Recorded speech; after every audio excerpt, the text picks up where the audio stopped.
किसी ने बड़े ही कमाल की बात कही है कि भीड़ में शोर मचाने वाले भीड़ में ही रह जाते हैं, सफल तो वो होते हैं जो खामोशी से मेहनत कर जाते हैं। तो everyone welcome to my channel. तो कैसे मेरे भाई बहन, आई होप आप बिल्कुल अच्छे ही होंगे। तो आइए आज हम लोग पढ़ेंगे इंग्लिश में हमारा टॉपिक होगा पैसिव वॉइस यानी एक्टिव एंड पैसिव वॉइस। पहले हम आपको बताएंगे कि पैसिव वॉइस होते कितने प्रकार के। पैसिव वॉइस यानी पैसिव वॉइस जो होते हैं वो दो प्रकार के होते हैं। वॉइस कितने प्रकार के होते हैं? दो प्रकार के। एक होता है एक्टिव वॉइस और एक होता है आपका पैसिव वॉइस। ठीक है, एक्टिव वॉइस क्या होता है?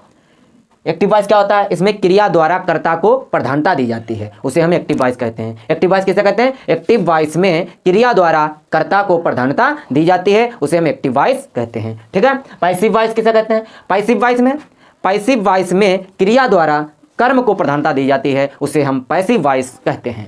पैसिव वॉइस में क्रिया द्वारा कर्म को प्रधानता दी जाती है, उसे पैसिव वॉइस कहते हैं। ठीक है, फिर एक्टिव वॉइस में 12 टेंस होते हैं। कितने होते हैं? एक्टिव वॉइस में 12 टेंस होते हैं। कितने होते हैं? 12 टेंस। ठीक है, लेकिन पैसिव वॉइस केवल 8 टेंस की ही बनाई जाती है और 4 टेंस की नहीं बनाई जाती, और 4 टेंस की पैसिव वॉइस नहीं बनाई जाती। कितने टेंसों की पैसिव वॉइस नहीं बनाई जाती? 4 टेंस की नहीं बनाई जाती है। ठीक है, वो 4 टेंस कौन से हैं जिनकी पैसिव वॉइस नहीं बनाई जाती है? ठीक है, तो हम आपको बता रहे हैं। पहला है आपका प्रेजेंट परफेक्ट कंटीन्यूअस टेंस, दूसरा है पास्ट परफेक्ट कंटीन्यूअस टेंस, तीसरा है फ्यूचर कंटीन्यूअस टेंस, चौथा है फ्यूचर परफेक्ट कंटीन्यूअस टेंस। इन टेंसों की पैसिव वॉइस क्यों नहीं बनाई जाती है, ये हम आपको बताने जा रहे हैं, जरा गौर से समझें।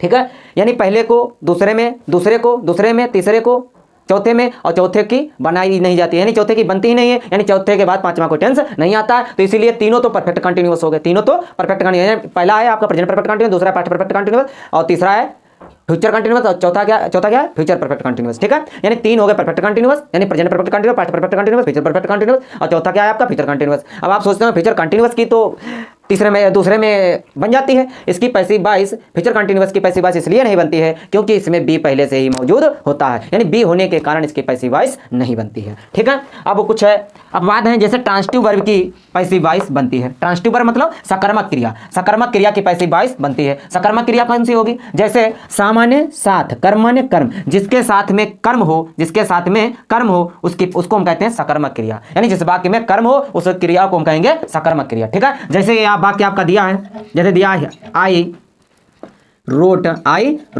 ए लेटर, ये दिया है वाक्य आपका, आई रोट ए लेटर। तो देखिए ये मुख्य क्रिया है। ठीक है, अब बताओ इस क्रिया के बाद में क्या कर्म दिया है, यानी इसके साथ, इस क्रिया के साथ ये कर्म जुड़ा है।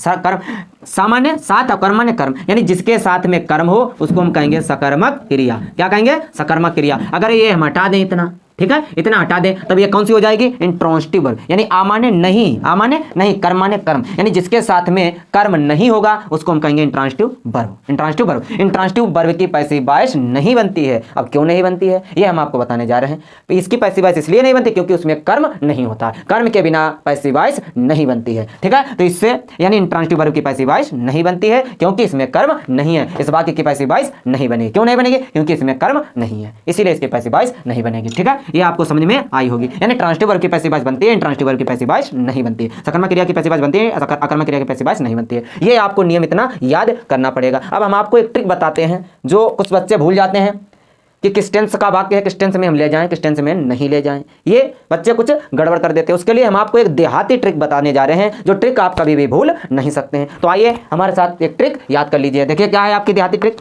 पहिलेक दूसरेम तीसरेक चौथे की बनतई नहीं। फिर एक बात देख लिए, पहिलेक दूसरेम तीसरेक चौथे की बनतई नहीं। ये ट्रिक आप याद कर लीजिए, कभी भी आपका टेंस गलत नहीं होगा, कभी भी आप इधर उधर टेंस नहीं करें। जिस टेंस का वाक्य होगा, यानी प्रेजेंट इंडेफिनिट का है तो प्रेजेंट कंटीन्यूअस में करेंगे। ठीक है, पहले समझ लीजिएगा। पहिलेक दूसरेम, यानी पहला टेंस क्या होता है? प्रेजेंट इंडेफिनिट, तो उसको किस में ले जाएंगे? दूसरे में, यानी प्रेजेंट कंटीन्यूअस में ले जाएंगे। अगर दूसरा है, पहले को दूसरे में ले जाएंगे, यानी प्रेजेंट इंडेफिनिट का तो प्रेजेंट कंटीन्यूअस में ले जाएंगे। अब दूसरे में, यानी पहले को दूसरे में, ठीक है, और दूसरे को दूसरे में रखेंगे। पहले को दूसरे में और दूसरे को दूसरे में ही, ये पहला भाग होगा, ये दूसरा भाग। ठीक है, पहले को दूसरे में और दूसरे को दूसरे में, यानी प्रेजेंट कंटीन्यूअस, यानी जो भी होगा दूसरा टेंस उसको उसी में ही रखेंगे। यानी कह रहा है दूसरे को दूसरे में, ठीक है, यानी प्रेजेंट कंटीन्यूअस का है तो प्रेजेंट कंटीन्यूअस में ही रखेंगे। अगर पास्ट कंटीन्यूअस का है तो पास्ट कंटीन्यूअस में ही रखेंगे। ठीक है, फिर तीसरे को किस में ले जाएंगे? चौथे में, यानी प्रेजेंट परफेक्ट का है तो किस में ले जाएंगे? प्रेजेंट परफेक्ट कंटीन्यूअस में। ठीक है, तीसरे चौथे में, और चौथे की बनतई नहीं, यानी इसकी नो, इसकी बनती ही नहीं पैसिव वॉइस, चौथे की पैसिव वॉइस नहीं बनती, यानी चौथे टेंस की पैसिव वॉइस नहीं बनती है, क्योंकि इसके बाद पांचवा कोई टेंस नहीं होता है, इसीलिए इसकी पैसिव वॉइस नहीं बनती है। ठीक है, तो ये आपको याद करना पड़ेगा। सूत्र आपको बता रहे हैं, यानी इस सूत्र के द्वारा सभी टेंसों की पैसिव वॉइस आप बना सकते हैं, हार्ड से हार्ड पैसिव वॉइस बना सकते हैं, चाहे जितना बड़ा वाक्य आपका दिया हो, इस सूत्र के अनुसार यानी इस सूत्र के अकॉर्डिंग आप हार्ड से हार्ड पैसिव वॉइस बना सकते हैं। वो कौन सा सूत्र है आप देख लीजिए बोर्ड पे। सबसे पहले हमें रखना होगा ऑब्जेक्ट। क्या रखना होगा? ऑब्जेक्ट। ऑब्जेक्ट के बाद एचबी। एचबी मतलब हेल्पिंग वर्ब, यानी सहायक क्रिया जो भी हो आपकी टेंस में दी है सहायक क्रिया तो लगाएंगे, अगर नहीं दी है तो मत लगाइए। ठीक है, फिर उसके बाद एमबी की थर्ड फॉर्म, पैसिव वॉइस में सदैव थर्ड फॉर्म का ही प्रयोग करते हैं। ठीक है, फिर उसके बाद ईटीसी, यानी मुख्य क्रिया के बाद क्या रख देंगे? ईटीसी। फिर उसके बाद बाई, फिर उसके बाद सब्जेक्ट। ठीक है, अब हम आपको ये सूत्र आपको याद कर लेना पड़ेगा, यानी ये सूत्र आपको याद करना होगा। ठीक है, तभी आपके अच्छे तरीके से पैसिव वॉइस समझ में आएंगे। यानी ऑब्जेक्ट, एचबी, एमबी की third form plus etc plus by plus subject. Object का मतलब कर्म, हेल्पिंग वर्ब का मतलब सहायक क्रिया, मेन वर्ब का मतलब मुख्य क्रिया। ठीक है, थर्ड फॉर्म का मतलब तृतीय फॉर्म का मतलब अवस्था, ईटीसी का मतलब इत्यादि, बाई का मतलब द्वारा जैसे। ठीक है, और फिर सब्जेक्ट का मतलब कर्म। अब हम आपको बता रहे हैं सब्जेक्ट क्या होता है।